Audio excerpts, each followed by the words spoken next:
Izenzo isahluko seshumi nesithupha soqala ukufunda evesini lokuqala. Khona wehlela eDebe naseLidra.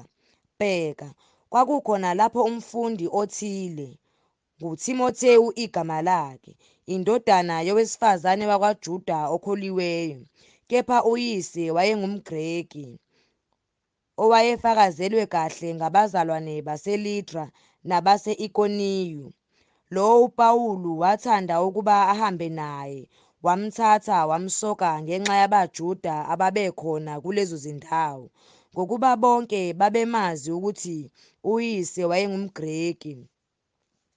Kwathi bedabula imizi, babanika izinqumo ezanqunywa ngabapostoli namalunga aseJerusalema ukuba bazigcine.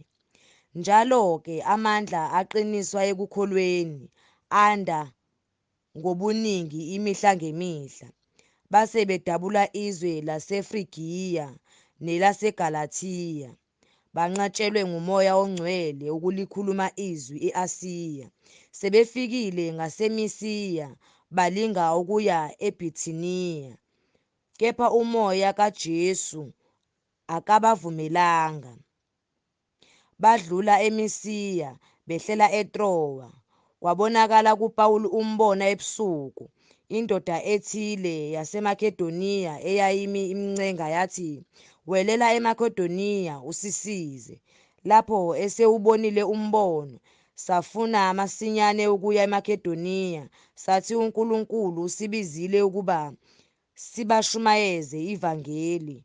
Khona samuka eTrowa ngomkhumbi, saqonda eSamotrake, ngangomuso safika eNeyapoli. Sisuka lapho saya eFiliphi, elingumuzi oyikhanda lesifunda saseMakedoniya, ikoloni. Kulowo muzi sahlala izinsuku ezithile. Ngosuku lweSabatha saphumela ngaphandle kwesango ngasemfuleni, lapho sathi babevama ukukhuleka khona. Sahlala phansi, sakhuluma kubo abesifazane ababebuthene. Owesifazane othile ogama lakhe linguLidiya, engumthengisi wezibubende wasemzini waseThiyathiya, okhonza uNkulunkulu, walalela. INkosi yayivula inhliziyo yakhe ukuba aqaphele okwakhulunywa nguPawulu. Kuthe esebhapathiswe kanye nendlu yakhe, wasincenga wathi, "Uma nithi ngikholekile eNkosini, ngenani endlini yami nihlale khona." Wasicindezela. Kwathi siya endaweni yokukhuleka, kwahlangana nathi intombazane enomoya wobungoma, eyayitholela abaniniyo inzuzo enkulu ngokubhula. Yona yamlandela uPawulu nathi, yamemeza yathi, "Laba bantu bayizinceku zikaNkulunkulu ophezukonke, ezimemezela kini indlela yensindiso." Yakwenza lokho izinsuku eziningi, kepha uPawulu esecasukile waphenduka, wathi kumoya, "Ngiyakuyala egameni likaJesu Kristu ukuba uphume kuyo." Wayesephuma ngaso leso sikhathi. Kwathi abaniniyo sebebonile ukuthi ithemba lenzuzo yabo limukile, bababamba oPawulu noSila, babahudulela esigcawini phambi kwababusi, babayisa ezinduneni. Bathi, "Laba bantu banyakazisa umuzi wakithi bangabaJuda, bafundisa imikhuba esingavunyelwe ukuba siyamukele, siyenze thina esingamaRoma." Isixuku sasesibavukela, nezinduna zayala ukuba bahlutshulwe izingubo, bashaywe ngenduku. Sezibashayile imivimbo eminingi, zabaphonsa etilongweni, zayala umgciniziboshwa ukuba abagcine impela. Yena eyaliwe kanjalo wabaphonsa etilongweni lingaphakathi, wabopha izinyawo zabo ogongolweni.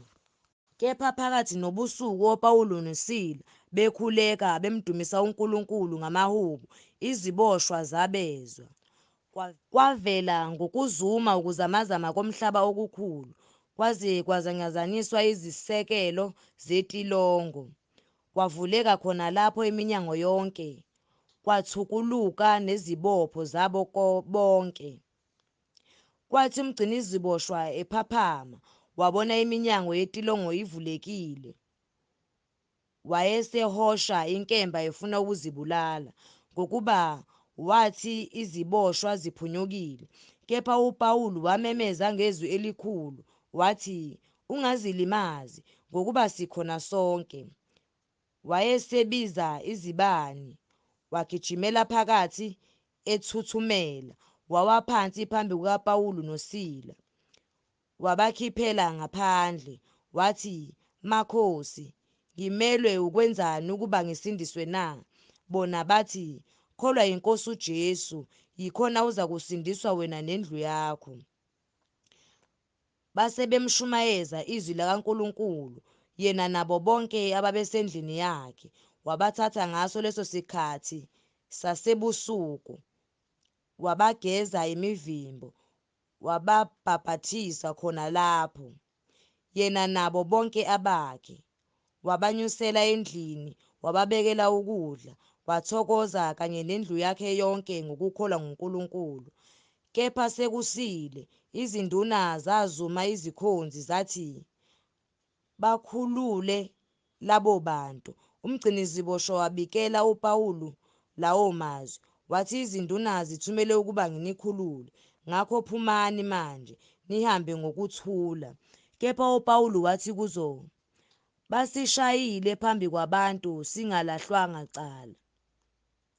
Uthi singabantu abangamaRoma, basiphonsa etilongweni, manje basikhipha ngasese na? Qhabo, akuze bona basikhiphe." Izikhonzi zabikela izinduna lawo mazwi, zona zasaba sezizwa ukuthi bangamaRoma, zeza zabancenga, sezibakhiphile, zabanxusa ukuba bamuke emzini. Base bephuma etilongweni bangena kwaLidiya. Kwathi sebebabonile abazalwane babaduduza bamuka.